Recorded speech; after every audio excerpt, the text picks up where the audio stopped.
filthy strays like you don't stop in our town, Dwayne Cutter snarled, jabbing a grease-blackened finger into Maya Henderson's chest, rocking her against the car door. His men tightened the circle, engines rumbling like a warning. "You get gas where your kind belongs," he added, nodding for two bikers to seize her arms.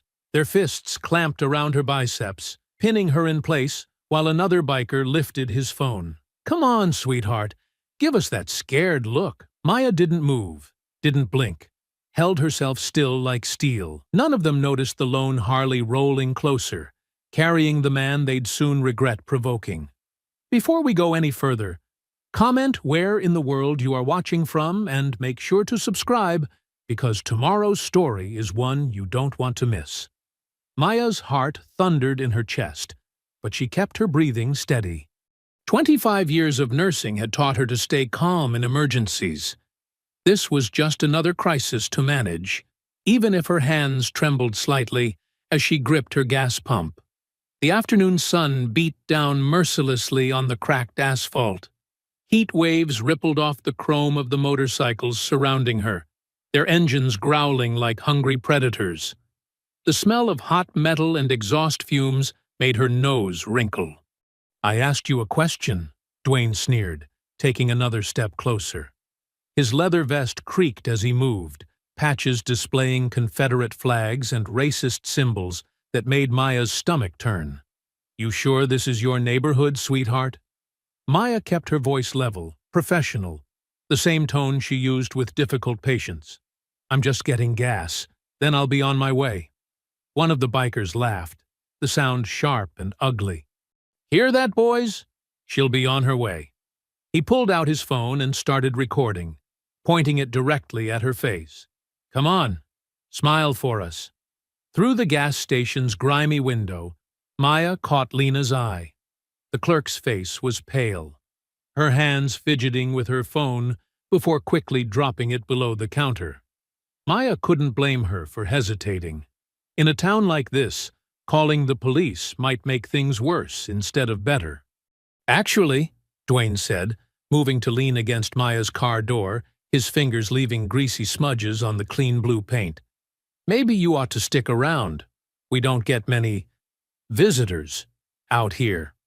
The way he said visitors made it clear he meant something far uglier.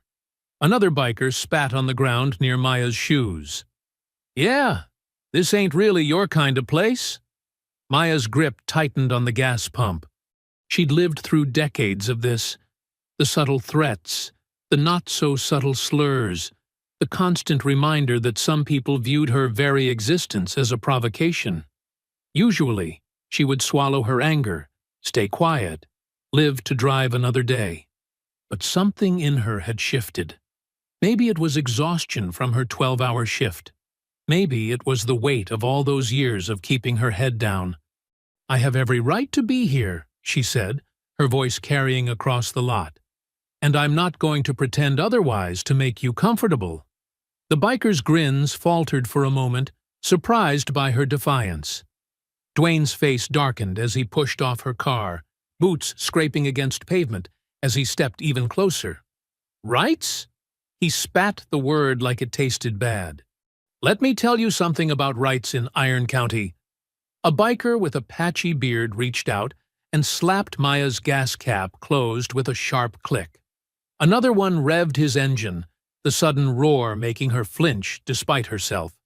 They were playing with her, like cats toying with a mouse. Inside the store, Lena had disappeared from view. Maya couldn't tell if she'd finally called for help or if she was simply hiding. The sun felt too bright, too exposed, making her feel like she was on stage in some terrible performance. "We keep order around here," Dwayne continued, now close enough that Maya could smell stale cigarettes on his breath. "Been doing it for generations. And we don't much like outsiders coming in, thinking they can just—" "I'm not an outsider," Maya cut him off, surprising herself with her own steadiness. "I've lived in this county for 30 years. I've probably taken care of your relatives in the hospital. I've helped deliver your neighbors' babies. I belong here just as much as you do." That was the wrong thing to say.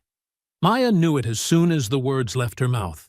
Dwayne's face twisted into something ugly, and the circle of bikers tightened. Someone knocked over her purse, spilling its contents across the hot pavement. Her keys glinted in the sunlight, just out of reach. "You hear that, boys?" Dwayne's voice dropped to a dangerous growl. "She thinks she belongs here. Thinks she's just like us." He reached out and flicked Maya's nurse ID badge where it hung from her scrub top. Got herself some education, got herself a nice car, and now she thinks she can talk back? The biker with the phone laughed. "Give us a speech about equality next. That always goes over real well around here." Maya stood her ground, though every instinct screamed at her to run. But there was nowhere to run to. They had her boxed in completely. The gas pump was still in her hand, her only possible weapon if things got worse. Her car was behind her, but Dwayne blocked the door. The store was 30 feet away, but more bikers lounged between her and that potential sanctuary. The sun continued to beat down, indifferent to the scene playing out below. A car passed on the distant highway, too far to see what was happening in this little pocket of hatred and fear. Maya thought of all the times she'd stayed quiet, all the times she'd swallowed her dignity to stay safe. She was tired of it. Bone tired.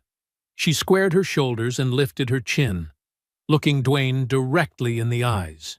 She wouldn't give him the satisfaction of seeing her cower, even as the circle of bikers drew tighter, their engines rumbling like thunder before a storm. Maya's throat tightened as Dwayne snatched her fallen keys from the ground, dangling them just out of reach. The metal clinked together, a mocking chime in the thick afternoon air. Her car keys, her house keys, her work ID access card, her whole life jangling in this man's dirty fingers. "Now, what kind of neighborhood did you say this was?" Dwayne twirled the keys, his smile cruel. The other bikers shifted closer, forming a tighter circle. Their leather vests creaked, patches displaying skulls and Confederate flags catching the harsh sunlight. Through the gas station's clouded windows, Maya glimpsed Lena hovering in the doorway. The clerk's fingers trembled around her phone, thumb hovering over the keypad, but never pressing down. Their eyes met briefly before Lena looked away, shame and fear warring on her face. "Please," Maya said, keeping her voice steady despite her racing heart. "I just want to finish getting my gas and leave." She gestured at the pump, still inserted in her car's tank. A biker with a patchy beard and yellowed teeth stepped forward. "Oh, you ain't going nowhere just yet." He slammed the fuel door shut with a sharp crack that made Maya jump. The sound echoed across the empty lot like a gunshot. "See, girl," Dwayne drawled, emphasizing the word girl with obvious contempt. "These back roads can be mighty dangerous. People disappear out here all the time." He tossed her keys to another biker, who caught them with a laugh. "Ain't that right, boys?" Murmurs of agreement rippled through the group. One of them, younger than the rest, with a fresh-looking swastika tattoo on his neck, pulled out his phone and started recording. "Come on, sweetheart, say something for our followers." Maya's hands clenched into fists at her sides. 25 years of dealing with difficult patients, of staying professional in the face of prejudice, of swallowing her anger. It all bubbled up inside her chest. "I need to get home. My patients are expecting me tomorrow." "Your patients." Another biker spat on the ground near her feet. "Ain't that sweet? Playing nurse to good folk who don't want your kind touching them anyway." Maya took a careful step toward her car door, trying to keep her movements calm and deliberate. "You don't know anything about my patients or my work." A meaty hand grabbed her upper arm, fingers digging in hard enough to bruise. Maya jerked away instinctively, her nursing shoes scraping against the asphalt as she stumbled back. "Don't touch me!" Her voice came out stronger than she'd expected, echoing across the lot. The laughter died. Dwayne's face darkened, his earlier mocking smile twisting into something ugly. "Getting mighty uppity there," he growled, closing the distance between them. "Seems like somebody needs to teach you some respect." The other bikers pressed closer, engines still idling, creating a wall of chrome and leather that blocked any escape route. The young one with the phone kept filming, his grin wide and cruel. "I said back off." Maya lifted her chin, even as her heart hammered against her ribs. She'd spent too many years being polite, being careful, trying not to rock the boat. But something in her had snapped. "I have every right to be here." "Rights?" Dwayne barked out a harsh laugh. "You really don't understand where you are, do you?" He looked around at his companions. "Boys, I think we need to explain how things work in Iron County." The circle tightened further. Maya could smell their sweat, their leather, the alcohol on some of their breaths. The sun beat down mercilessly, but she felt cold all over. "Last chance," Dwayne said, his voice dropping to a dangerous whisper. "Apologize for that attitude, and maybe we let you crawl back to whatever hole you came from." Maya met his gaze steadily. "I have nothing to apologize for." Dwayne's hand shot out, shoving her shoulder hard. Maya stumbled back against her car, the metal hot against her back through her scrubs. The group of bikers laughed, the sound ugly and anticipatory. "Wrong answer," Dwayne snarled, raising his hand again. "Let's see if we can't—" A new sound cut through the tension, the distinctive growl of a Harley-Davidson, different from the Iron County Sun's bikes. Heads turned as the motorcycle appeared at the lot's entrance, its rider tall and broad-shouldered. The bike rolled to a stop, its engine's rumble dropping to a low idle. Sunlight glinted off the chrome and the rider's leather cut, highlighting the unmistakable HELLS Angels patch on the back. The man astride it was older, his face weathered by years and hard miles. The Iron County Suns shifted uneasily, recognizing the patch. Even Dwayne's hand lowered slightly as he watched Jack Rebel Malloy swing his leg over his bike and plant his boots on the asphalt. The new arrival killed his engine, the sudden silence heavy with tension. Maya stood frozen against her car, watching as the older biker straightened to his full height, his eyes taking in the scene before him with cold calculation. No one moved. Even the young biker's phone lowered slightly, though it kept recording. The afternoon heat seemed to press down harder, the air thick with the scent of hot metal and fear. The rumble of engines died one by one, leaving an eerie quiet hanging over the sun-baked lot.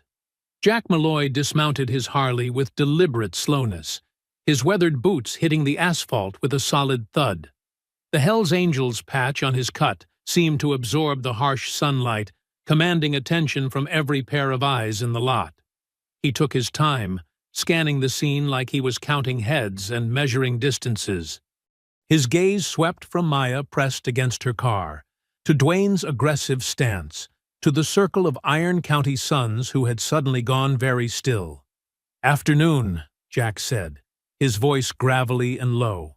He didn't raise it, didn't need to. The quiet carried his words clearly across the lot. "Looks like quite a welcome party you boys got going here." Dwayne's jaw worked, his earlier confidence flickering as he processed the patch on Jack's back. The other bikers shifted their weight, some taking small steps backward, creating gaps in their circle. Even the one filming lowered his phone slightly, though the red recording light still blinked. Jack walked forward with measured steps, his boots crunching on loose gravel. He moved like someone who knew exactly how much space he needed, exactly how far he could let someone get before reacting. There was nothing rushed about it, nothing that screamed of fear or uncertainty. He positioned himself carefully between Maya and Dwayne. "Way I see it," he said, "this lady's trying to get her gas and head home. Think we ought to let her do that?" Maya stayed pressed against her car, her heart still racing, but something in Jack's calm presence made her straighten her spine a little. She could see his profile now. Lined face, gray at his temples, old scars around one eye that spoke of fights from long ago. Dwayne found his voice, though it came out higher than before. "This ain't your business, old-timer. Why don't you ride on before you hurt yourself?" A few nervous laughs rippled through the gang, but they died quickly when Jack didn't react. He just stood there, solid as a wall, hands loose at his sides, but ready. "Last chance," Jack said quietly. "Let the lady finish her business and go home." "Or what, Grandpa?" Dwayne stepped forward, trying to reclaim his authority in front of his men. He gave Jack a hard shove to the chest. "You gonna give us a lecture about—" Jack moved like lightning. His elbow shot up, catching Dwayne's nose with a wet crunch. Before the blood could even start flowing, his knee drove into the younger man's gut, doubling him over. The movement flowed seamlessly into grabbing another biker by the hair and introducing his face to the side of a pickup truck, with a metallic thunk. The lot erupted into chaos. The Iron County Suns surged forward, but Jack was already moving. There was nothing fancy about his fighting, no martial arts kicks or showboating. Just brutal, efficient violence born from decades of hard experience. A biker's knee went the wrong way with a sharp crack. Another's fingers snapped as Jack stripped away a makeshift weapon. Bodies hit the ground, cursing and moaning. Each movement connected with terrible purpose. Every strike meant to end the fight quickly, rather than look impressive. Maya's hands shook as she pulled out her phone and started recording. The screen wavered, but captured everything. Jack's methodical dismantling of the gang, the way he seemed to know exactly where each attacker would come from, how he used their own momentum against them. Inside the store, Lena Ortiz gripped her phone tight, fingers hovering over 911. She started to dial, then remembered all the times Sheriff Harland had laughed with these same bikers, how he'd ignored complaint after complaint. Her thumb hit the end call button before it could connect. She couldn't risk making it worse. The fight lasted less than 2 minutes. When it was done, half the Iron County Suns were sprawled across the lot, nursing various injuries. The others had backed away to their bikes, uncertain whether to flee or try for another rush. Jack stood in the center of it all, breathing heavily, but still upright. A thin sheen of sweat was the only sign he'd exerted himself. He hadn't even lost his balance once during the whole thing. Dwayne lay flat on his back, trying to squirm away, but Jack's boot came down on his throat, not crushing, just holding him in place. The pressure was clear in Dwayne's voice when he managed to speak. You're supposed to be done, Malloy," he wheezed, blood from his broken nose painting his teeth red. "You're on parole. You should know better than crossing us." Maya's phone nearly slipped from her fingers. She looked at Lena, who had ventured to the store's doorway, and saw her own shock reflected there. This wasn't some random Hell's Angel stepping in. He knew these men, had history with them. The bright afternoon sun beat down on the scene. Jack standing over Dwayne, Maya's phone still recording, scattered bikers nursing wounds and wounded pride, Lena watching it all with wide eyes. The air smelled of gasoline, blood, and decades of complicated history about to spill over. Jack lifted his boot from Dwayne's throat, taking a calculated step back. The Iron County Suns leader rolled to his side, coughing and spitting blood onto the sun-baked asphalt. Around them, his battered crew struggled to their feet, some helping others limp toward their motorcycles. "This ain't over, Malloy," Dwayne rasped, wiping his nose with the back of his hand. "You just signed up for a world of hurt." "Get out of here," Jack said, his voice flat and cold. The bikers fired up their engines one by one, the angry growl of motorcycles filling the lot. They peeled out in a cloud of dust and exhaust fumes, their chrome flashing in the afternoon sun as they disappeared down the highway. The noise faded, leaving behind an uneasy silence broken only by the quiet hum of the gas station's ancient AC unit. Jack turned to Maya, his weathered face set in hard lines. "You hurt?" Maya touched her arm where one of the bikers had grabbed her. A bruise was already forming, but she shook her head. "I'm okay, thank you. I don't know what would have happened if—" "Don't mention it." Jack cut her off, already turning toward his bike. "Best you forget this happened." "Wait," Maya said, stepping forward. "At least, let me—" "Ma'am," Jack interrupted again, his voice softening slightly. "The less you know about me, the better. Those men—" He glanced down the road where the gang had disappeared. "They've got friends in ugly places." Lena emerged from the store, wringing her hands. Her face was pale, and she kept glancing nervously up and down the highway. "I'm so sorry," she said to Maya. "I should have called someone, but—" She swallowed hard. "The sheriff, he's real close with those guys. Last time someone complained, their house got vandalized the next day. Nobody could prove anything, but everyone knew." Maya nodded grimly. She'd seen enough in her years of living here: the selective enforcement, the dismissive attitudes, the way certain complaints somehow never made it into official reports. Jack mounted his Harley, but Maya stepped closer before he could start it. "Whatever your past with them is," she said firmly, "what you did today mattered. Thank you." Something flickered across Jack's face. Pain, maybe, or regret, before he covered it with a grunt and kicked his bike to life. Without another word, he rolled out of the lot, heading in the opposite direction from the gang. Maya's phone buzzed in her pocket. She pulled it out to find several missed calls from her nephew AJ. Her hands shook slightly as she hit redial. "Auntie?" AJ's voice crackled through the speaker. "I've been trying to reach you. You okay?" "I'm fine, baby," Maya assured him, then described what had happened while Lena hovered nearby, still looking nervous. "You got it all on video?" AJ asked. "Send it to me right now. This needs to go public." "I don't know." Maya hesitated, thinking about Lena's warning about retaliation.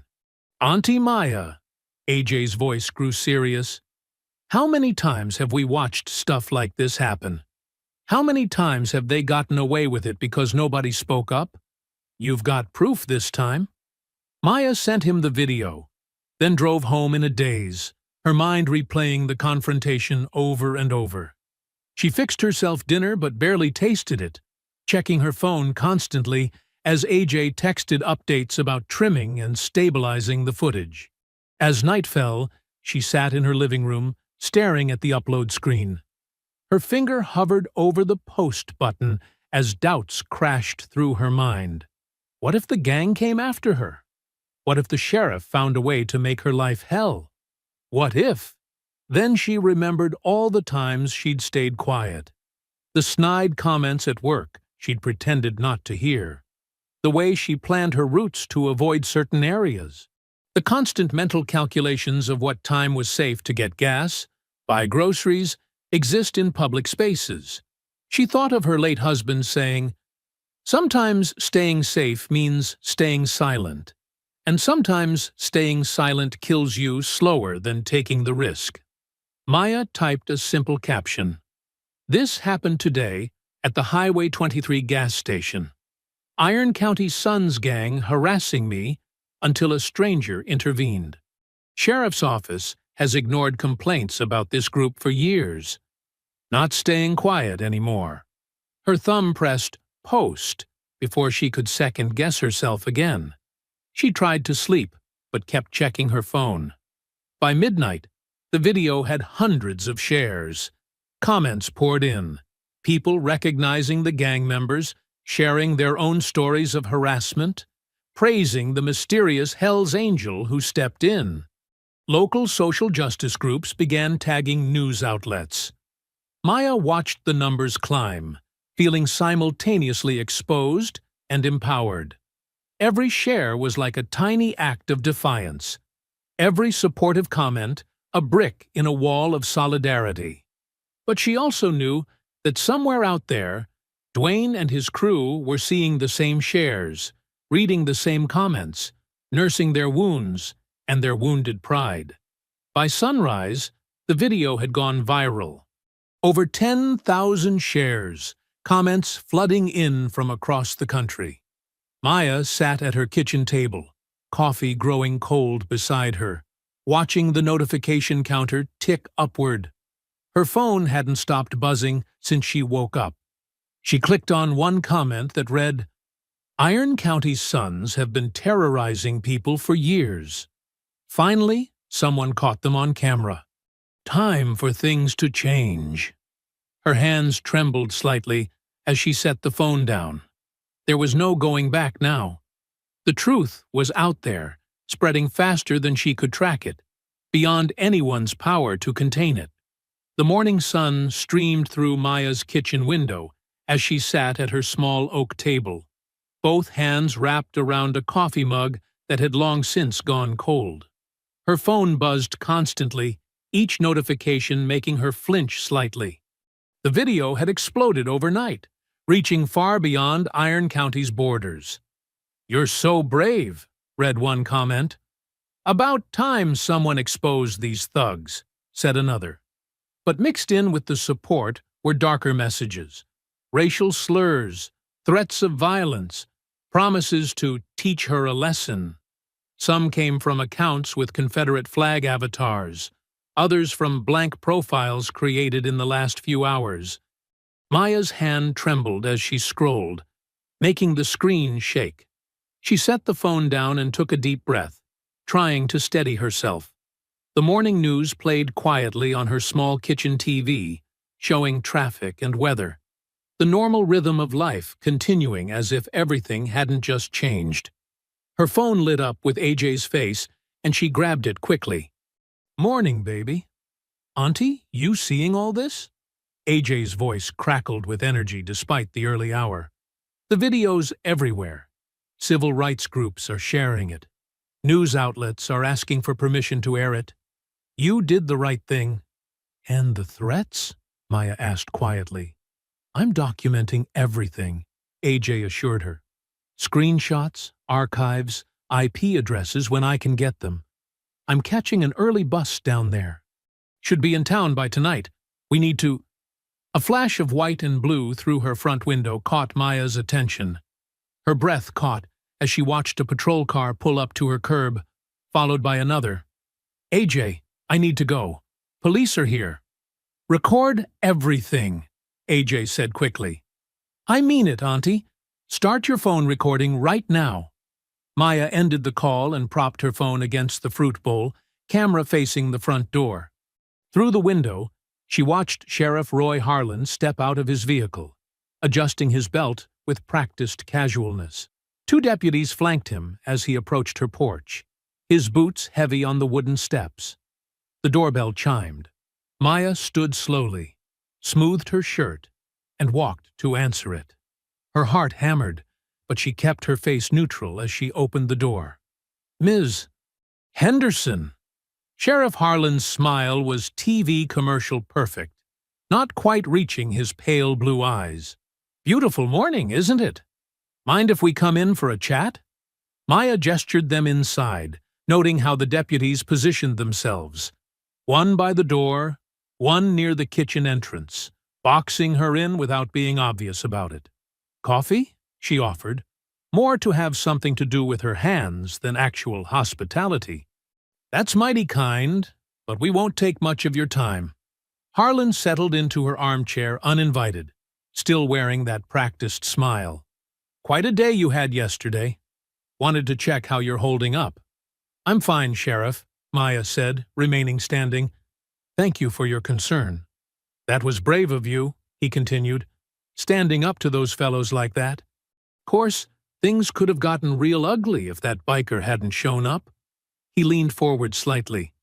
"Tell me about him. Jack Malloy, right? You know him well?" Maya kept her voice steady. "Never met him before yesterday. He helped me when no one else would." Harlan nodded sympathetically. "See, that's what concerns me. Jack Malloy? He's got quite a history. Violent offenses? Gang affiliations? Currently on parole, in fact. Yesterday, he assaulted several local citizens in broad daylight. Maya noticed the careful choice of words. Local citizens. Not gang members, not attackers. Just local citizens who happened to be assaulted by an ex-con. Those local citizens were threatening me, Maya said firmly. They put hands on me. Mr. Malloy stopped them. And we take those allegations very seriously, Harland assured her, though his tone suggested anything but. But you understand how this video you posted, well, it's stirring up a lot of trouble. Outside agitators using it to paint our community in a bad light. Folks getting riled up, making threats. He spread his hands. As sheriff, I'm concerned about everyone's safety. One of the deputies shifted his weight, belt creaking. Maya felt the pressure of their presence, the implicit threat in their positions and postures. That video's causing problems for everyone, Harland continued. Might be best for all concerned if you took it down. Let proper authorities handle this through official channels. His smile widened a fraction. For everyone's safety, you understand. Maya met his gaze. Are you ordering me to remove it? Oh, no, nothing like that. Harland chuckled, but his eyes remained cold. Just offering friendly advice. Iron County's a small community. Hate to see anyone stirring up unnecessary tension. Things have a way of escalating when outsiders get involved. He stood smoothly, adjusting his gun belt. Well, we won't take any more of your time. Just think about what I said. Sometimes the safest path is the quietest one. The deputies filed out first. Harland paused at the door, tipping his hat. You have yourself a blessed day now, Miss Henderson. Do let us know if you see Mr. Malloy again. For his own good, of course. Maya watched through her window as they drove away, the patrol cars moving unhurried down her street like sharks circling in slow water. Her hands shook as she picked up her phone and called AJ back. They just left, she said, her voice trembling but determined. Sheriff wanted me to take down the video. Said it was for everyone's safety. Like hell, AJ growled. Tell me you recorded it? Every word. Maya watched the patrol cars disappear around the corner. The morning sun still shone, the birds still sang, but everything felt different now. She understood with crystal clarity that this wasn't just about one incident at a gas station or one gang of racist bikers. The sheriff's visit had made that perfectly clear. This was about power. Who had it, who didn't, and who got to decide when justice was proper or official. The whole system was designed to protect certain people while keeping others quiet and afraid. I'm not taking it down, Maya said firmly. Not now, not ever. The afternoon sun was sinking when AJ's bus pulled into the Iron County depot. Maya spotted him immediately. Tall and lean in his city clothes, laptop bag slung over one shoulder, already scanning the parking lot with sharp eyes. The moment he saw her, his serious expression melted into a warm smile. Auntie Maya! He wrapped her in a tight hug, and she felt some of her tension release. Having him here made everything feel more manageable. Let me look at you, she said, holding him at arm's length. Despite his professional attire, she still saw the little boy who used to spend summers with her, always with his nose in a computer manual or taking apart old phones. I'm fine, he assured her, but his eyes were worried. You're the one I'm concerned about. Is your car here? I want to see everything. The gas station, the neighborhood, all of it. We need to document the whole picture. They drove slowly through town, AJ taking video on his phone while Maya pointed out landmarks. Sheriff's office is there, she said, nodding at a brick building with patrol cars parked outside. Courthouse next door. They keep everything nice and close. When they passed the gas station, Maya's hands tightened on the steering wheel. Two motorcycles were parked out front, their riders lounging against them with deliberate casualness. Iron County Suns patches visible on their vests. "That's them?" AJ asked quietly, still recording. "Some of them," Maya confirmed.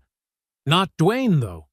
The bikers straightened as Maya's car approached, their poses shifting from lazy to predatory. They stared openly as she drove past, one of them pulling out his phone to film them right back. "They're not even trying to hide it," AJ muttered, checking his footage. "Good. Let them show themselves." Later, as evening settled over the county, they pulled into the gravel lot of the Pine Grove Diner, a weathered building set back from the highway, neon coffee cup flickering in the window. Jack Malloy's Harley was already parked in the shadows at the far end. They found him in a corner booth, facing the door, coffee cooling untouched in front of him. His eyes flicked between them, then to the other customers, then the exits, the constant awareness of someone used to watching his back. "Ms. Henderson," he nodded as they slid into the booth. "This must be the nephew I heard about." "Anthony Johnson," AJ offered his hand. "But everyone calls me AJ. Thank you for helping my aunt." Jack's handshake was brief but firm. A waitress brought more coffee, and they sat in awkward silence until she moved away. "I know you've got questions," Jack said finally, his voice low and gravelly. "About my record. About how I knew those guys. Better to get it all out now." Maya studied him in the harsh diner lighting. The bruises from yesterday's fight were darkening on his weathered face, but his eyes were clear and direct. "I appreciate what you did," she said carefully. "But yes, I need to know the truth. All of it."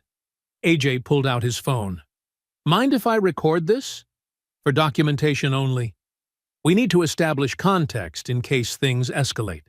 Jack considered the phone, then nodded. "Might as well have it on record." He took a long breath, staring into his coffee. 20 years ago, I rode with crews like Dwayne's. Different names, same ugly business. Did things I'm not proud of. Intimidation runs against black families who didn't know their place. Breaking windows, burning crosses, worse sometimes. Maya felt her stomach twist, but kept her face neutral. Jack continued, his voice heavy with old shame. "One night, it went too far. They wanted to firebomb a church, a black church, active in civil rights work. I couldn't. Something broke in me. Couldn't pretend anymore that we were just preserving heritage or whatever lies we told ourselves. I went to the FBI, testified against the whole chapter." "That's why you're on parole?" AJ asked, keeping his tone professional. Jack nodded. "Plea deal.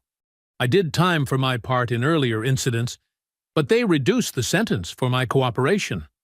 Been trying to not make up for it exactly.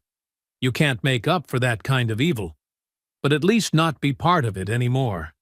Not stand by when I see it happening." "The Hells Angels patch," Maya said. "How does that fit in?" "Different chapter, different philosophy. They knew my past, knew I'd changed. Gave me a chance to earn my way back to something better. It's complicated." He rubbed his face tiredly. "Look, I'm not asking for forgiveness or trying to play hero. Just wanted you to know who you're dealing with. The whole truth." AJ stopped the recording and slid his phone away. "We're not here to judge your past, Mr. Malloy. We're documenting the present situation. Building a record of what's happening now, who's involved, what we're up against." Outside, the diner's neon cast alternating red and blue shadows across the parking lot. Jack stood at his Harley, lighting a cigarette with cupped hands, the ember briefly illuminating the scars on his knuckles. His eyes never stopped scanning the dark road, watching for headlights or movement in the shadows. "Dwayne won't let this go," he told them, exhaling smoke. "Men like him can't handle being humiliated, especially not in front of their crew. And that visit from Harland, that means they've got friends in high places, the kind that can make evidence disappear or witnesses change their minds. The next morning dawned gray and humid. Maya's alarm hadn't even gone off when she heard AJ's sharp intake of breath from the guest room, followed by rapid footsteps. "Aunt Maya!" His voice carried an urgency that had her throwing off her covers. "You need to see this." She found him at the front window, phone already recording. Through the gauzy curtains she could see her car in the driveway, and her heart sank. Even from here, the damage was obvious. Deep gouges in the paint, all 4 tires flat and lifeless. "Don't touch anything yet," AJ said quietly. "Let me document everything first." They stepped outside into the muggy morning air. Up close, the vandalism was even worse. Crude racial slurs had been carved into the hood and doors, the metal scarred beyond any simple repair. Glass from her broken taillights crunched under their feet. AJ moved methodically around the vehicle, filming every angle, narrating times and dates in a clear voice. Through partially opened blinds and curtains, faces appeared and disappeared. Neighbors watching but keeping their distance. One elderly woman started to step onto her porch, then caught her husband's warning gesture and retreated inside. "Mrs. Reynolds used to bring me cookies," Maya said softly, watching the closed door. "Now she can't even look me in the eye." AJ squeezed her shoulder. "I'm calling it in. We need an official report, even if nothing comes of it," Maya finished. She knew the drill. Sheriff Harlan took his time arriving. Nearly an hour passed before his cruiser rolled up, followed by a young deputy's car.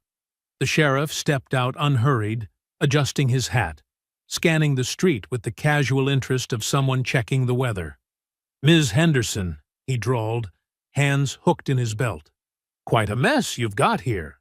"Someone vandalized my car overnight," Maya stated firmly. "The same people who harassed me at the gas station." Harlan circled the car, his boots scuffing through the broken glass. His expression remained pleasant, almost amused. "That's quite an assumption. Could be random vandals. Kids acting up, all sorts of possibilities." AJ stepped forward, phone extended. "We have video of the Iron County Suns threatening her just yesterday. The same group that attacked her at the gas station." "Ah, yes, the video." Harlan's smile didn't reach his eyes. "The one where your aunt filmed Mr. Malloy assaulting several local businessmen. Speaking of which, has anyone heard from our HELLS angel friend lately?" The young deputy was taking desultory notes, his pen barely touching the paper. Maya noticed he wouldn't meet her eyes. "This is a hate crime," AJ pressed. "The slurs alone." "Son," Harlan cut him off, still smiling, "unless you've got video of who did this, or reliable witnesses willing to make statements, there's not much we can do. File the insurance claim. Maybe consider being more neighborly in the future." He touched the brim of his hat and turned away, effectively ending the conversation. The deputy followed, shoulders hunched. Later that afternoon, Jack called from the side of Old Creek Road, his voice tight with pain. A pickup truck with Iron County Suns stickers had forced him onto the gravel shoulder at high speed. He'd kept the bike upright, but scraped his leg badly in the process. "Didn't get a plate," he reported grimly. "They knew what they were doing. Stayed just far enough ahead that I couldn't read it. But I recognized the paint job. It's Dwayne's cousin's truck." That evening, they met Lena Ortiz at her small apartment complex on the edge of town. She'd just finished her shift, still wearing her gas station uniform, and her hands shook as she made them coffee. "They've been coming to the station for years," she said, perching nervously on the edge of her worn couch, "always making comments, scaring away certain customers. Hispanic families, black travelers, they'd circle their cars, make jokes about immigration checks or worse." "And the sheriff?" AJ prompted gently, recording on his laptop. Lena's laugh was bitter. "Oh, he's there all the time, friendly as can be with them. They'll harass someone right in front of him, and he just laughs, calls it boys being boys. One time, they actually knocked down an elderly black man. And Harland? He told the man he must have tripped, said maybe he should be more careful where he walks. Maya saw tears in Lena's eyes. I wanted to help that day at the station, when they surrounded you. But I've seen what happens to people who speak up. You're helping now, Maya assured her. That's what matters. Back at Maya's house, AJ created a secure digital folder.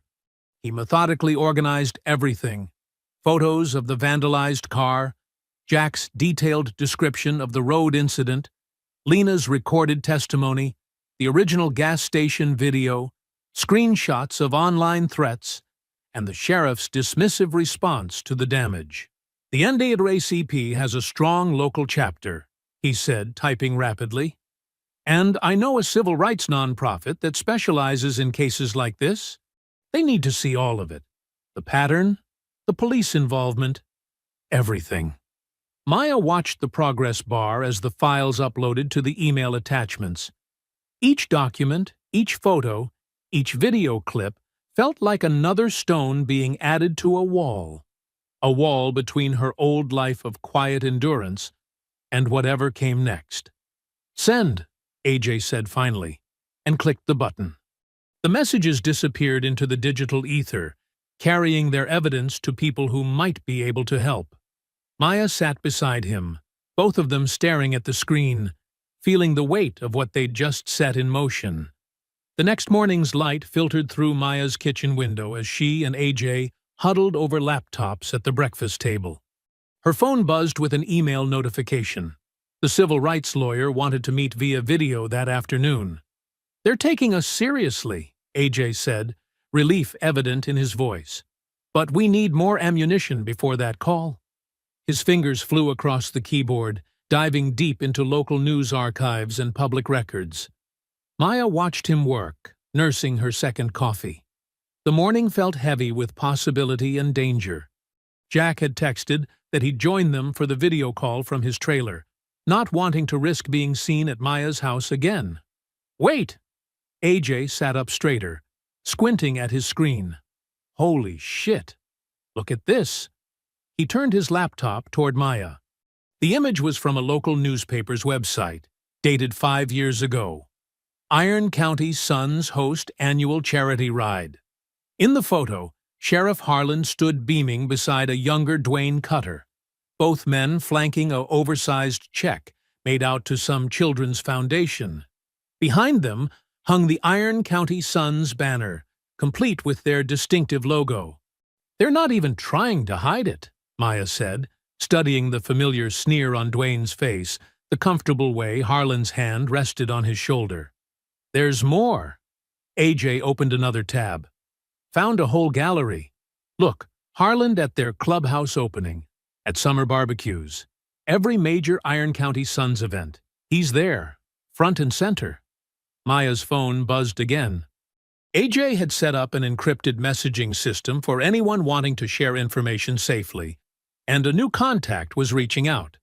The message was brief. Young deputy, want to help. Check your email in 5. True to the promise, minutes later, an email arrived with several video attachments. The files were body cam footage, apparently from various traffic stops and casual encounters. In one clip, Harlan chatted with Dwayne outside the gas station, both men laughing. Just keeping the peace, Harlan's voice came through clearly. Sometimes folks need reminding where they belong. You boys are good at spelling things out. Happy to help educate anyone who needs it, Dwayne replied with a chuckle. Especially if they're, not from around here. Maya felt sick watching their easy camaraderie, the casual way they discussed terrorizing people. AJ downloaded everything, adding it to their growing evidence folder. By early afternoon, they had assembled a disturbing timeline. Years of documented connections between the sheriff's department and the Iron County Sons, punctuated by suspicious traffic stops, dismissed complaints, and convenient police absences during reported harassment. At 2 o'clock sharp, Maya's laptop chimed with the incoming video call.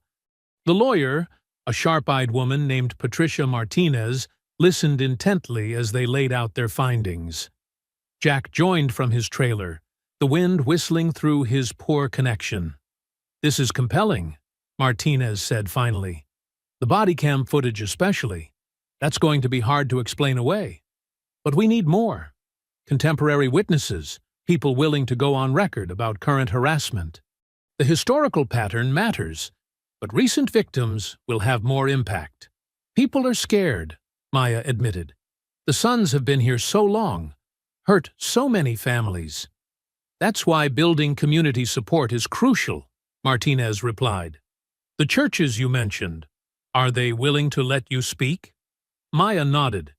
3 so far. Reverend Wallace at First Baptist, Pastor Rodriguez at Living Word, and Brother Marcus at Mount Zion AME. All outside Iron County, but close enough that their congregations know what's happening here. Good. We need to break the isolation, show people they're not alone. But Martinez leaned closer to her camera. "Be prepared for escalation. Groups like this, when they feel exposed, they often lash out. They'll try to frighten you into silence before the state gets involved." "Already started," Jack growled, holding up his bandaged leg from the road incident. They spent another hour discussing security measures, documentation protocols, and the legal threshold for triggering a state civil rights investigation. By the end, Maya felt both exhausted and energized. They had a plan, allies, and most importantly, proof that the corruption went all the way to the top. That evening, Maya drove to Mount Zion AME Church, the first of her scheduled speaking engagements. The small brick building was packed, faces turned expectantly toward her as she described the gas station attack, the vandalism, the years of silence that had protected the Sons and their enablers. "We've all seen it," she concluded. "We've all felt it. But they count on us being too afraid to stand together. That ends now." The response was powerful. People stood to share their own stories. A teenager harassed at the same gas station, an elderly man run off the road like Jack, a woman whose business had mysteriously burned after she filed a complaint. Each story strengthened their resolve, each voice adding weight to their case. Driving home in the gathering dusk, Maya felt a fierce pride in her community's courage. The street lights were just flickering on as she turned onto her block. A pickup truck crawled past her house, moving deliberately slow. Through the passenger window, she clearly saw a familiar Iron County Sons jacket. The biker's hand rose, drawing a line across his throat with exaggerated menace. Maya watched the red taillights disappear around the corner. Her hands were steady on the steering wheel. Where once that gesture might have made her shrink back, now it only hardened her determination. They wanted her afraid, wanted her silent, but those days were over. The crash of shattering glass jolted Maya from her reading chair. Shards sprayed across her living room floor, glittering in the lamplight. Her heart hammered as she dove behind the sofa, phone already in hand, dialing AJ. "Someone's throwing bricks," she whispered urgently. "Get over here!" The brick lay amid the destruction, a piece of paper tied around it with twine. Maya didn't touch it, remembering AJ's instructions about preserving evidence. Within minutes, she heard his car screech into the driveway. "Don't move anything!" AJ burst through the front door, phone raised to record. He carefully documented the broken window, the scattered glass, and finally the brick itself. With gloved hands, he untied the note and held it up to the camera.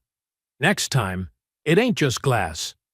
I'm calling Patricia right now," he said, referring to their civil rights lawyer. "This is exactly what she warned us about." His fingers flew across his phone screen while Maya hugged herself, staring at the jagged hole in her window. Red and blue lights strobed through the remaining glass 15 minutes later. 2 deputies stepped carefully through the debris, followed by Sheriff Harland himself. He wore the same pleasant smile he always did, like he was stopping by for coffee, instead of investigating a threat. "Now, Ms. Henderson," he said, notepad open but pen still capped. "Any reason to think this isn't just kids acting up? Friday night. You know how they get." "Kids don't leave death threats," AJ cut in, holding up his phone to show the note. Harland barely glanced at it. "Lots of kids think they're tough guys, making threats they'd never follow through on." "Like the Iron County Suns?" Maya asked quietly. "Are they just playing tough guy games too?" The sheriff's smile tightened. "Let's not jump to conclusions. We'll take a report, increase patrols in the area." He made a few cursory notes, his deputies looking uncomfortable behind him. "We have it all documented," AJ said. "The brick, the note, your response, our lawyer's already been notified." "Well, you just let your fancy lawyer know we're handling it according to procedure." Harlan tipped his hat and left, his patrol car pulling away with deliberate slowness. Maya and AJ spent the next hour boarding up the window. Neither mentioned how the increased patrols would likely mean more harassment, not protection. The next morning brought worse news. Jack called, voice rough with barely controlled anger. "They shot up my trailer last night," he reported. "Drive-by around 3 a.m. Black pickup? Couldn't catch the plates." He described the bullet holes puncturing his walls, how he'd hit the floor at the first shot. "Been around enough gunfire to know when to duck," he said grimly. "You need to stay somewhere else," Maya insisted. "No, I'm staying right here, but I'm sleeping ready now, boots on, weapons close." There was a pause, then Jack added quietly, "Got my old combat knife from Nam, baseball bat too. Let them try coming inside." That afternoon, Maya spoke at Living Word Church, her voice steady despite her sleepless night. The congregation sat in stunned silence as she described the escalating attacks. When she finished, an elderly black woman stood up. "They ran my grandson out of town in '95, she declared. "Same gang, same tricks." Sheriff back then looked the other way too. Others began standing, sharing similar stories.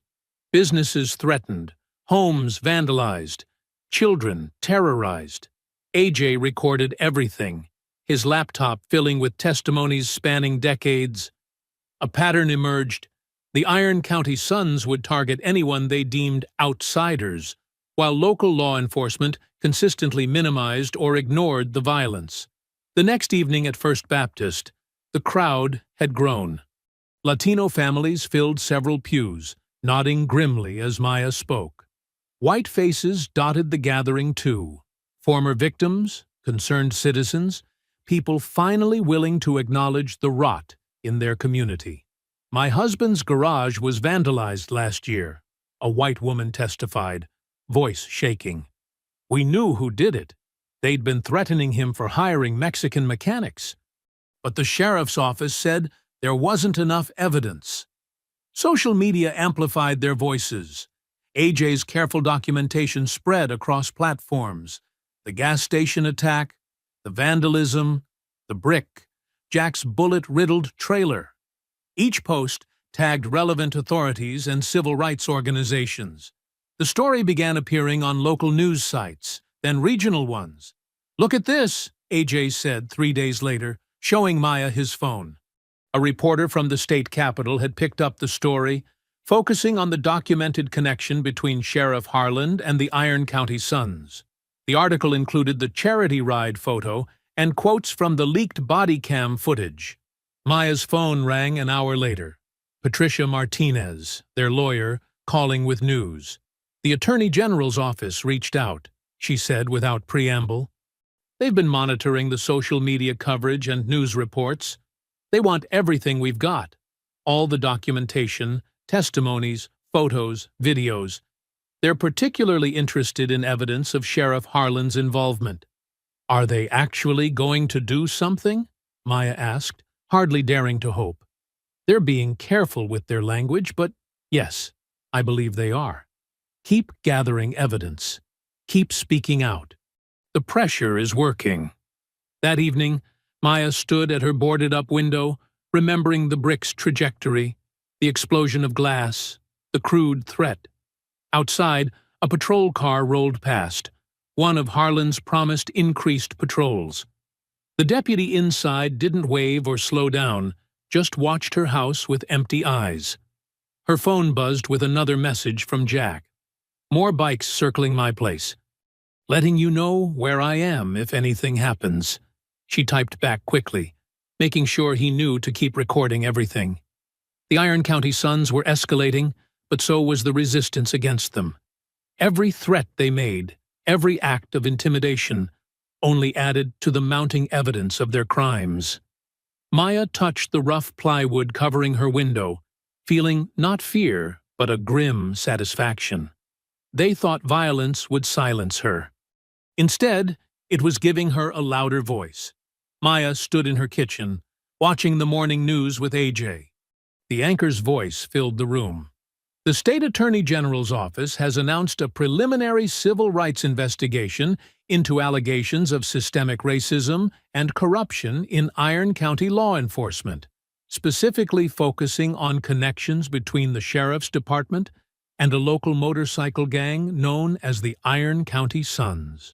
"They're actually doing it," Maya whispered, gripping her coffee mug tight. Camera crews descended on their small town like locusts. The gas station where it all began became their favorite backdrop, reporters standing where Maya had once feared for her life. Lena watched nervously from behind the counter as journalists interviewed locals about the Iron County Suns and Sheriff Harland. By noon, Sheriff Harland called an emergency press conference on the courthouse steps.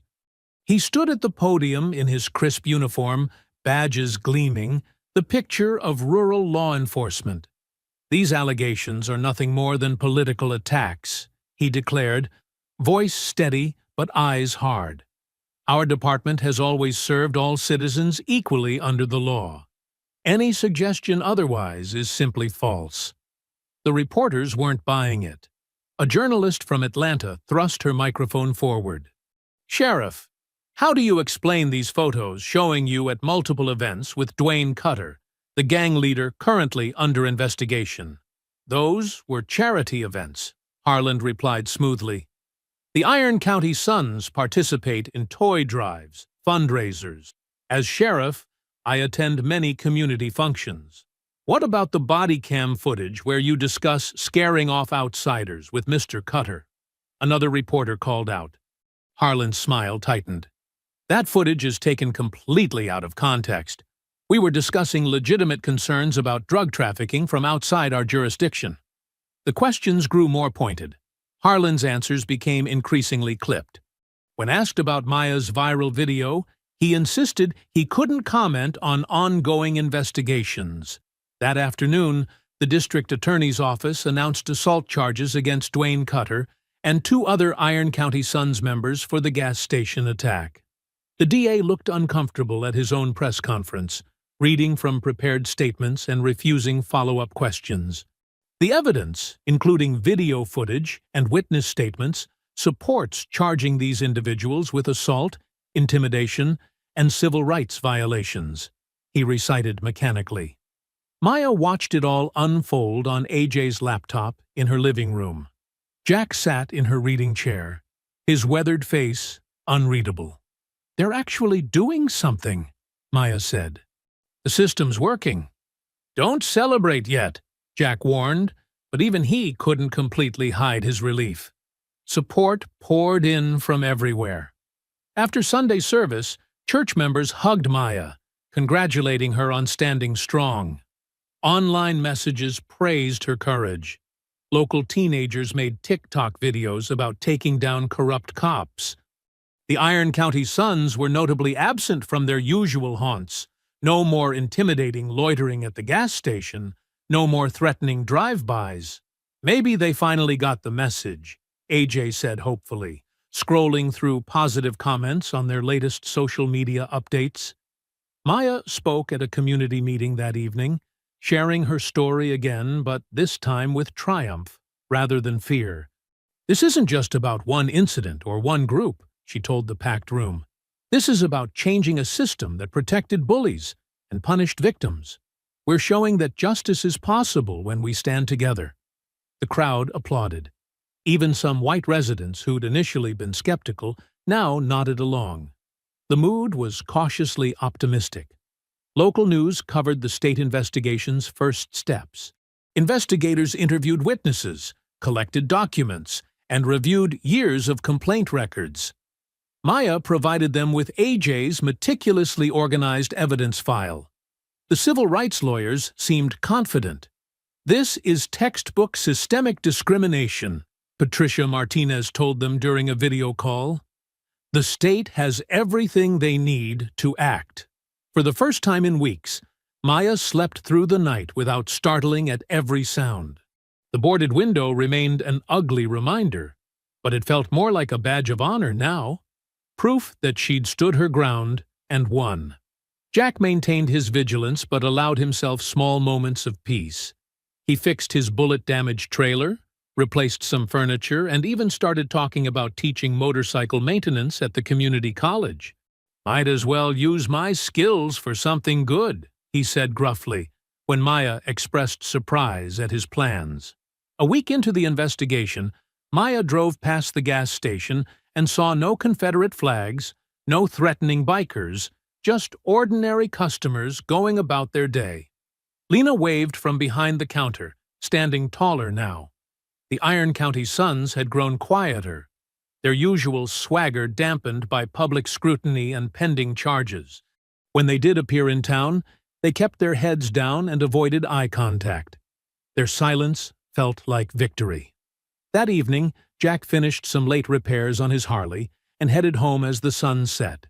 The familiar rumble of his bike echoed off empty buildings as he took the back roads to avoid attention.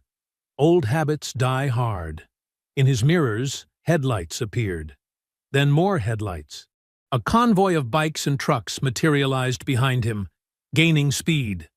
Jack recognized the lead truck, Dwayne's black pickup. "Damn," Jack muttered as the vehicles closed in tight around him, their engines drowning out his own. The apparent peace had been an illusion. The Iron County Suns weren't done at all. The convoy's headlights blazed in Jack's mirrors as they herded him toward the empty strip mall. His decades of riding experience told him they'd planned this carefully. The location was perfect for an ambush. Dark, isolated, no cameras, no witnesses. The black pickup accelerated, cutting off his escape route. Jack's tires squealed as he was forced to turn into the abandoned parking lot. Broken streetlights cast weak pools of light across cracked asphalt. Weeds pushed through the concrete, nature slowly reclaiming this forgotten space. Engines roared as bikes and trucks boxed him in. Jack killed his Harley's engine, planted his boots on the ground, and faced the approaching figures. He counted at least 8 men emerging from vehicles. Dwayne Cutter stepped into the dim light, a crowbar gleaming in his hand. "Time to retire, old man," Dwayne sneered. "Should have stayed in your lane. Still need a whole gang to face one grandpa?" Jack's voice was steady despite his racing heart. His fingers wrapped around the thick metal chain he'd started carrying in his jacket. They came at him from all sides. Jack swung the chain in a wide arc, catching the first attacker across the face. Bone crunched. The man went down screaming. Jack drove his knee into another's groin, then smashed an elbow into approaching teeth. But there were too many. A crowbar caught him in the ribs. Once, twice. Sharp pain exploded through his chest. He staggered but managed to grab the weapon, yanking its wielder off balance. Jack's fist connected with the man's nose, spraying blood. "Hold him!" Dwayne barked. Strong hands grabbed Jack's arms. He thrashed and broke free, but a boot swept his legs. He hit the pavement hard.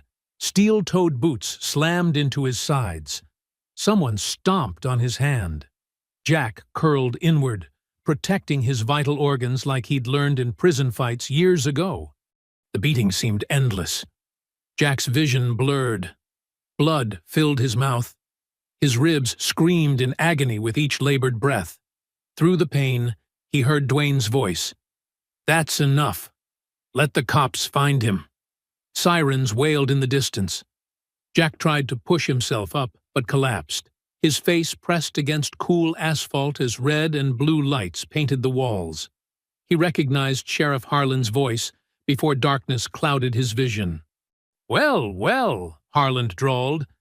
"Looks like we caught ourselves a parole violator starting fights again." "He jumped us," Dwayne said, his voice thick with fake innocence. "We were just defending ourselves from this dangerous felon." Rough hands yanked Jack's arms behind his back. Handcuffs bit into his wrists. The cold metal felt familiar, a reminder of the life he'd tried to leave behind. "You're under arrest for assault and parole violation," Harlan announced loudly, playing to his audience of deputies. "Get him up." They hauled Jack to his feet. His legs barely supported him.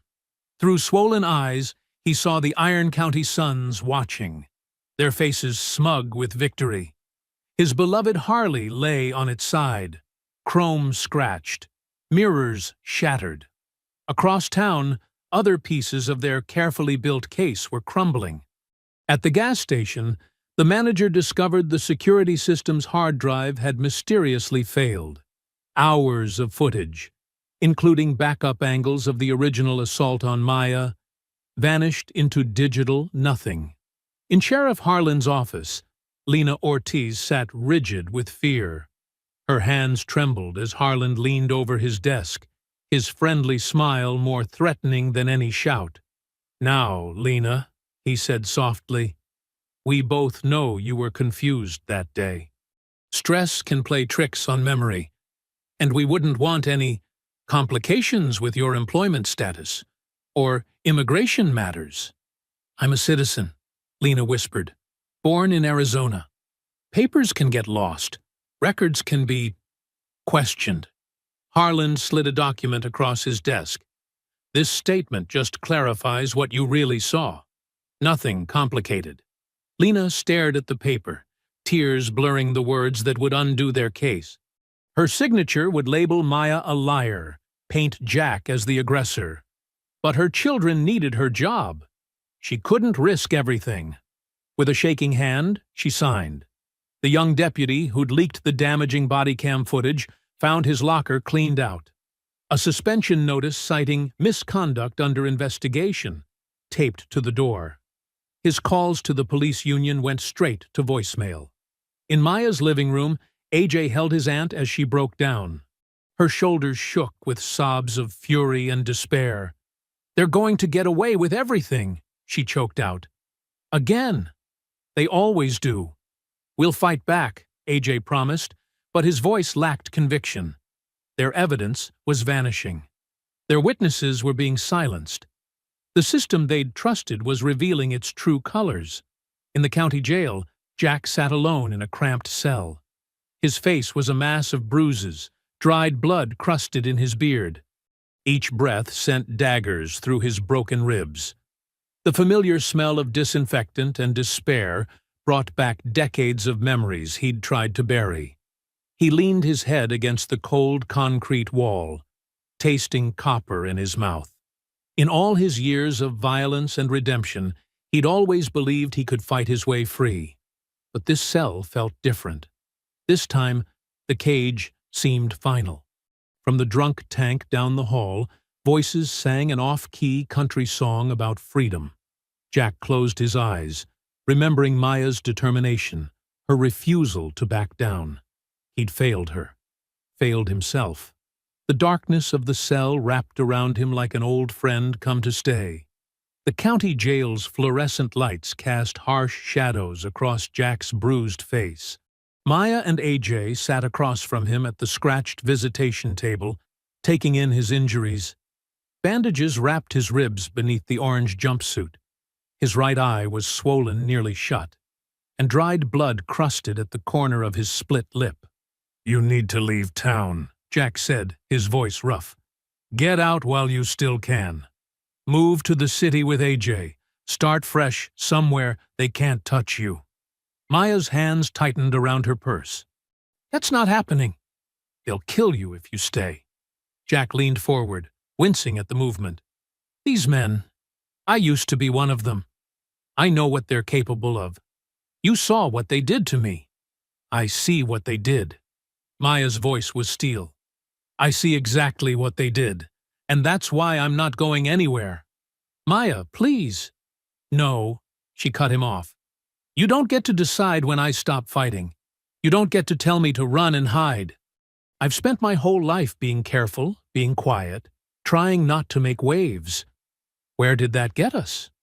Jack slumped back in his chair, the fight draining from his face. I watched them beat you because you stood up for me, Maya continued. I watched them arrest you instead of them. Now you want me to let them win?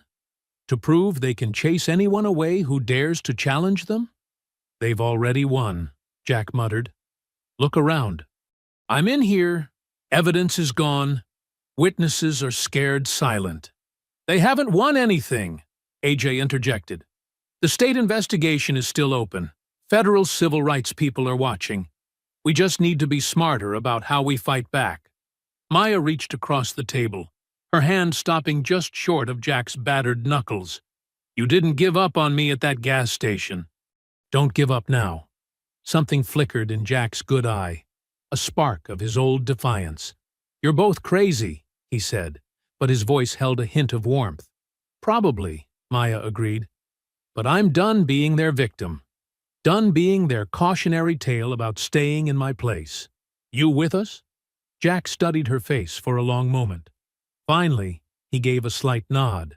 Not like I've got anything better to do in here. The visit ended too soon. As guards led Jack back to his cell, Maya and AJ exchanged determined looks. They had work to do.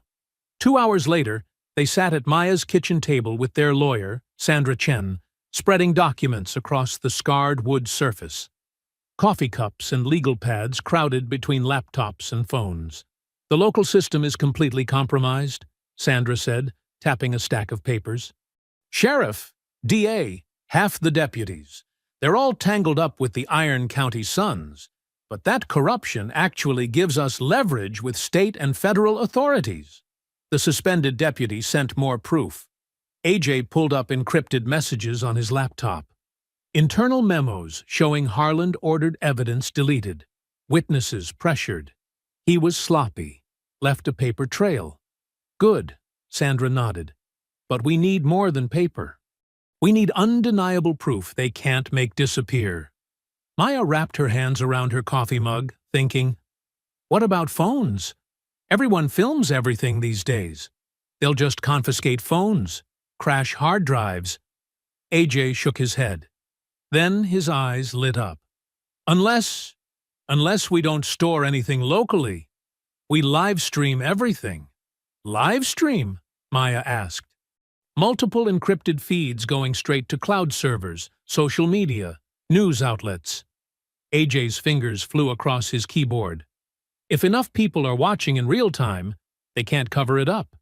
We just need to get them to incriminate themselves on camera. They're too careful now, Sandra warned. After the gas station video, they'll watch what they say and do in public. Then we need them somewhere they feel safe, Maya said. Somewhere they think they can talk freely. AJ's phone buzzed. He glanced at it, then sat up straighter. Speaking of safe spaces, just got an anonymous tip. The Iron County Suns are planning a big freedom rally next weekend. Rural warehouse out past the county line, expecting a huge turnout. Maya met his eyes across the table. The same realization hit them both. This was their chance. A gathering where the gang would be drunk, armed, and arrogant. Where Harland would likely show up off duty, guard down. Where they could catch everything on multiple live streams before anyone realized what was happening. It's risky, Sandra cautioned. If they catch you filming, everything about this is risky, Maya replied. But we've found our stage. Now, we just need to plan how to use it. AJ was already typing furiously, muttering about camera angles and backup streams. Maya sipped her coffee, imagining the warehouse filled with Iron County Suns, imagining finally exposing every ugly truth they'd tried to bury. Her hand still ached from gripping the visitation table, from wanting to reach out to Jack, but being stopped by rules and plexiglass. She thought of him sitting in his cell, bruised but not broken. Thought of Lena signing that statement under duress. The young deputy stripped of his badge for doing the right thing. All the people these men had hurt and scared over the years, thinking they were untouchable. "We'll need help," she said. "People we can trust to be in position with cameras. People brave enough to stand with us. I know some activists who'd come down from the city," AJ offered. "They know how to document this stuff safely." Sandra started making notes.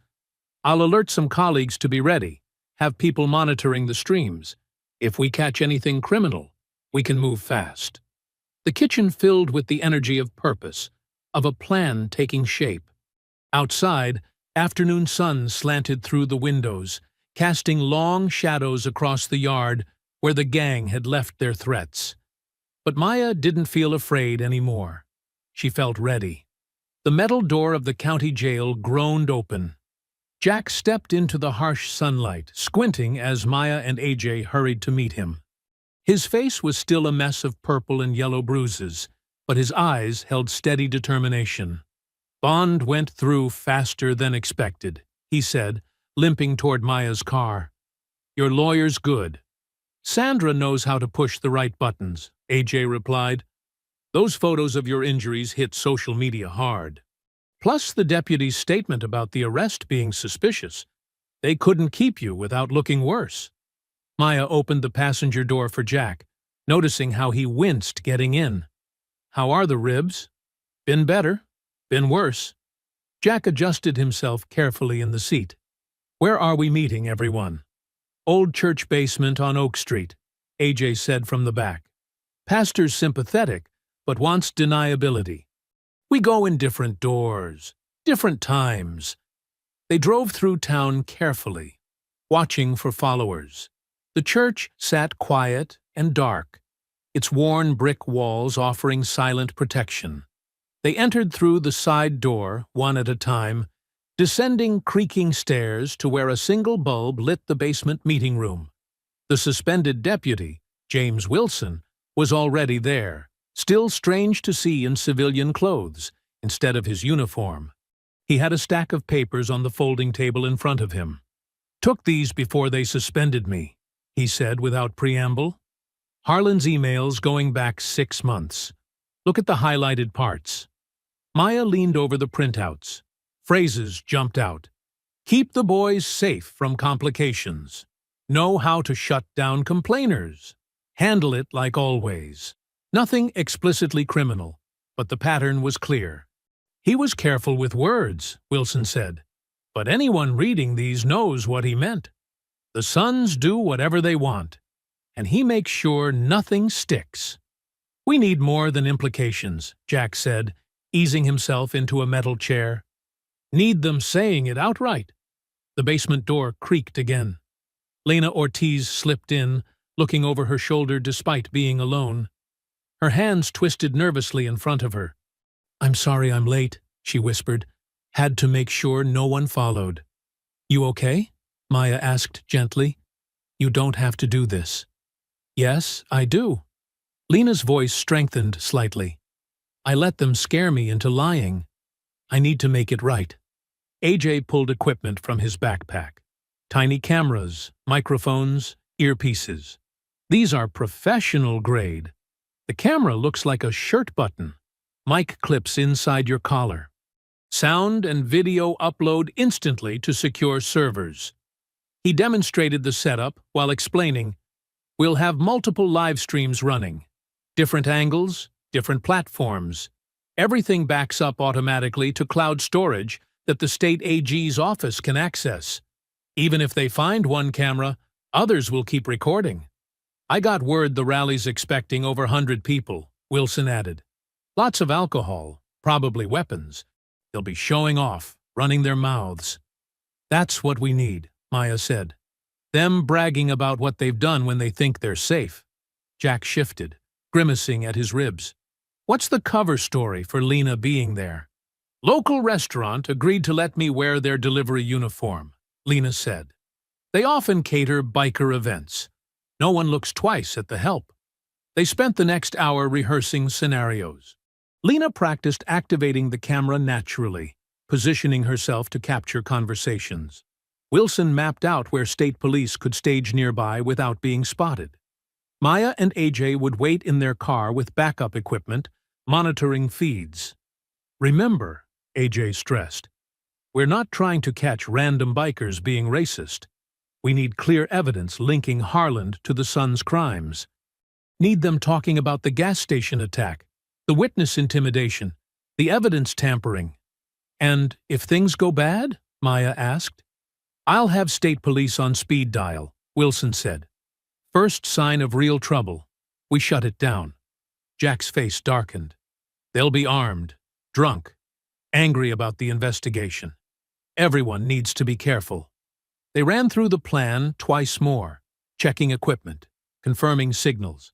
The basement felt close and warm, thick with tension and purpose. Finally, days later, the afternoon of the rally arrived. Maya stood in her bedroom, checking her appearance one last time. Simple clothes, nothing memorable. Her hands were steady as she packed AJ's spare cameras into her purse. Across town, Lena put on the restaurant's red polo shirt, practiced her nervous smile in the mirror until it looked natural. Wilson cleaned his personal firearm, badge locked away in a drawer. Citizen now instead of deputy. Jack stood in his trailer, carefully pulling on his leather cut despite protesting ribs. The HELLS Angels patches felt heavy on his shoulders. His reflection showed a man battered but unbowed, scars telling stories of survival. AJ did final checks on his equipment, muttering technical specifications like prayers. Backup batteries, extra memory cards, redundant uploads. Everything had to work perfectly. Maya picked up Jack first. He moved stiffly, but insisted on carrying his own weight to the car. AJ squeezed into the back with his gear, tablets already monitoring preliminary feeds. They drove east as the sun began its descent, painting the sky in shades of orange and red. The warehouse waited ahead, already echoing with the sound of arriving motorcycles. Maya's hands were tight on the steering wheel, but her voice was calm when she spoke. Everyone ready? Jack nodded once, sharp and certain. AJ gave a thumbs up from behind his screens. In other cars, in other places, their allies were moving into position, carrying truth like a weapon. The warehouse grew larger in the windshield. Bikes lined the gravel lot, their chrome catching the dying sunlight. Confederate flags snapped in the breeze. The Iron County sun's colors flew proud and dark against the evening sky, not knowing they'd invited justice to their party. The warehouse parking lot blazed with headlights and torches as bikes and trucks packed the gravel. Confederate flags hung from poles and tailgates, while Iron County sun's patches dotted the growing crowd like dark badges of hate. Music thundered from massive speakers, drowning out individual voices into a threatening roar. Dwayne Cutter sprawled in a camping chair near the warehouse entrance, holding court like a backwoods king. Empty beer cans littered the ground around his boots. His bruises from the gas station fight had faded, but the humiliation still burned hot.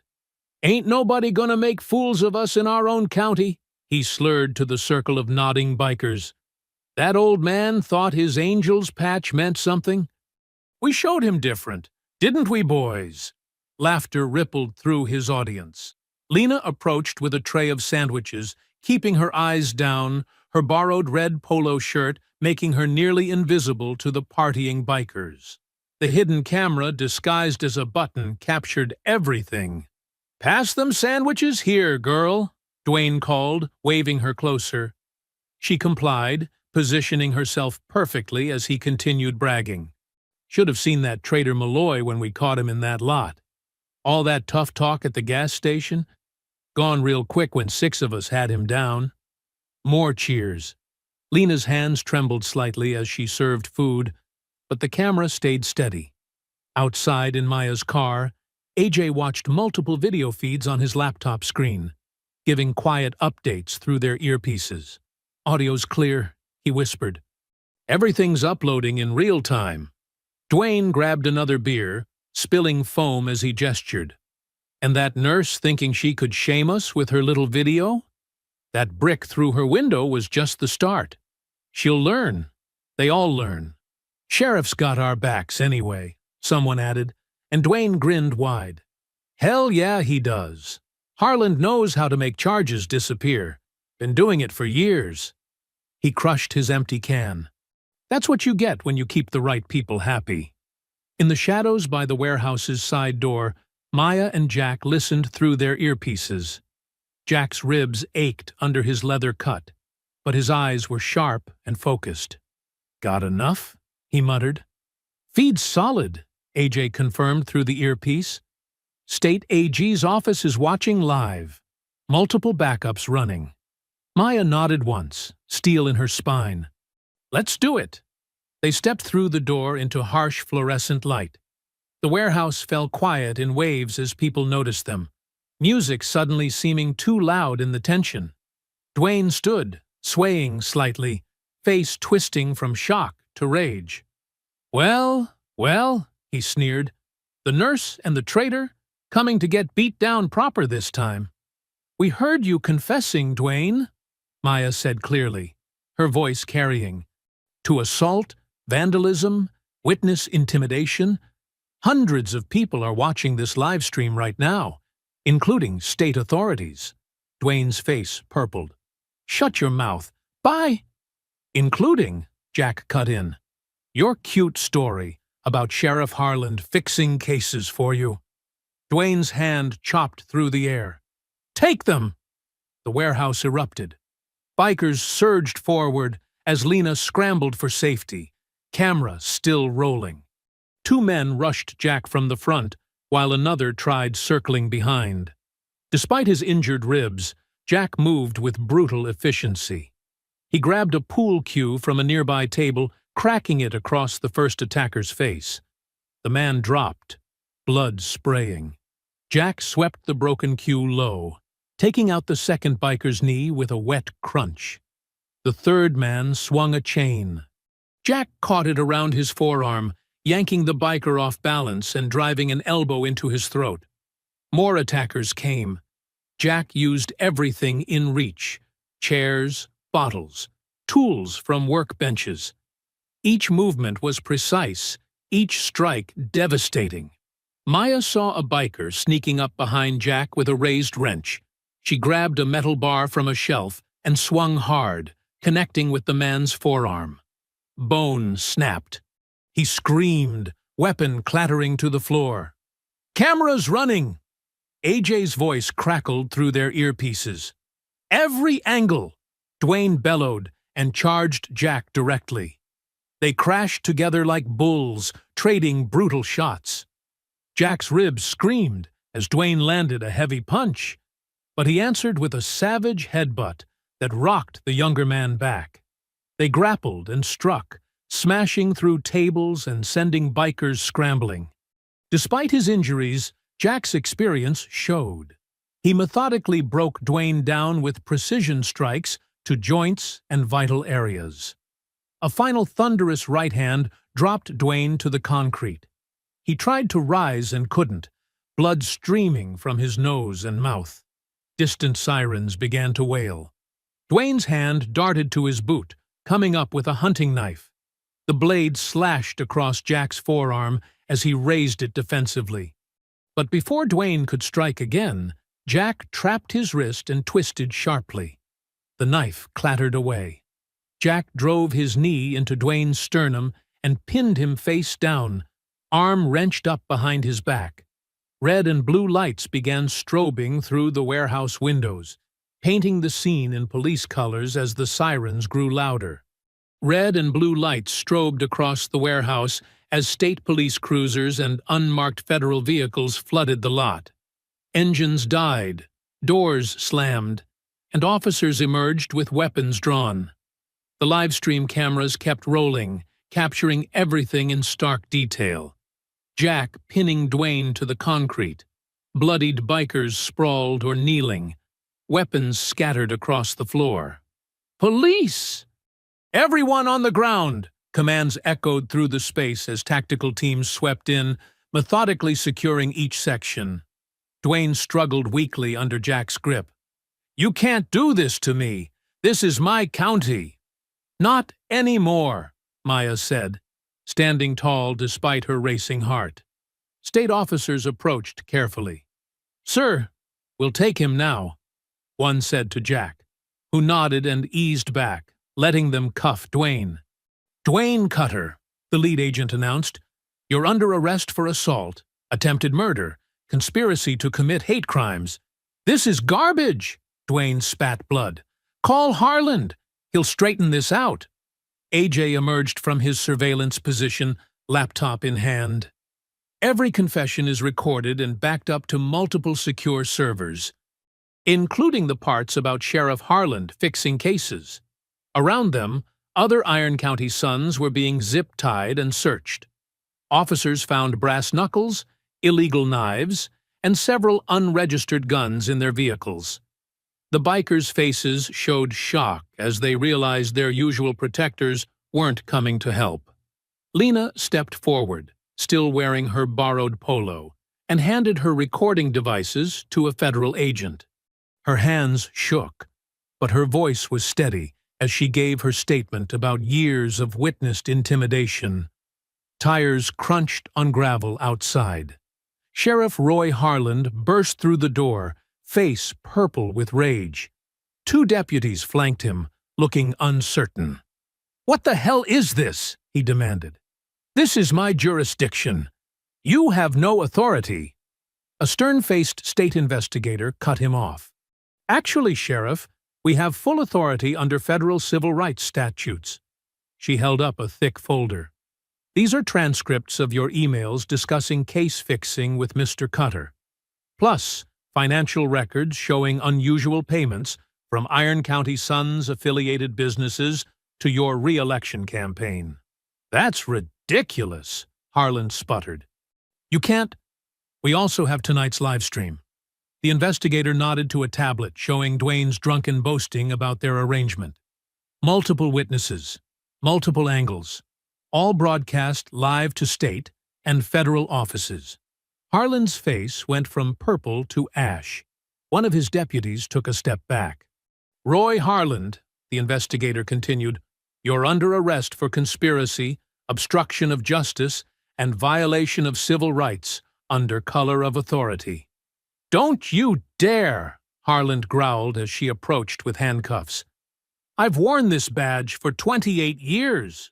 "Not anymore." She nodded to his chest. "Remove it." A young deputy, the same one who'd leaked the original body cam footage, stepped forward.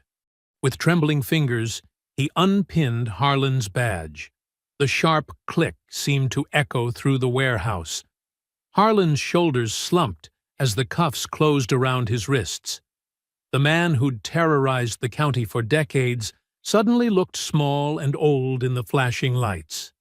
Maya watched them lead both Harland and Dwayne out, followed by a parade of cuffed bikers. Her phone buzzed with messages from AJ's live stream viewers celebrating justice being served. Tears pricked her eyes, but she blinked them back. This wasn't time for crying. State officers spent hours processing the scene. Maya, Jack, and Lena gave detailed statements. Their lawyer arrived, ensuring everything was properly documented. News vans began appearing outside, reporters hungry for the story of small-town corruption exposed. "You okay?" Jack asked Maya quietly as paramedics checked his knife wound. She nodded. "Better than okay. For the first time in years, I feel like I can breathe in this town." Over the following weeks, the justice system moved with unprecedented speed. Federal prosecutors filed hate crime indictments against Dwayne and his top lieutenants. Civil rights attorneys launched suits against Iron County and the gas station's corporate parent for enabling years of discriminatory harassment. The evidence was overwhelming, Videos, emails, financial records, and dozens of witnesses painted a clear picture of systemic racism and corruption. The gas station corporation, desperate to avoid publicity, offered Maya a substantial settlement. She used it to partner with local Black and Latino investors, buying the franchise outright. Together with Lena and other community allies, Maya established a justice center in a converted storefront downtown. They created programs to document hate incidents, provide legal support, and help victims tell their stories safely. The center quickly became a symbol of change in Iron County. Jack's cooperation with investigators and clear evidence of personal reformation led to his early release from parole. His criminal record was partially expunged, opening new opportunities. A community college offered him a position teaching motorcycle maintenance, working specifically with at-risk youth to provide alternatives to gang life. The gas station underwent a complete transformation. Gone were the Confederate flags and threatening stickers. Fresh paint brightened the walls, and security cameras, their footage backed up to multiple locations, kept watch. A local artist painted a striking mural along one wall, diverse hands working together to break iron chains. Months after the warehouse raid, Maya stood behind the register on a quiet afternoon. The door chimed as Jack's Harley rumbled into the lot. He parked and stretched, his injured arm fully healed. Another customer approached, a Black teenager Maya hadn't seen before. He hesitated at the entrance, eyeing Jack's leather cut nervously. "You're safe here," Maya called warmly. "We made sure of it." I hope you enjoyed that story. Please like the video and subscribe so that you do not miss out on the next one. In the meantime, I have handpicked 2 stories for you that I think you will enjoy. Have a great day.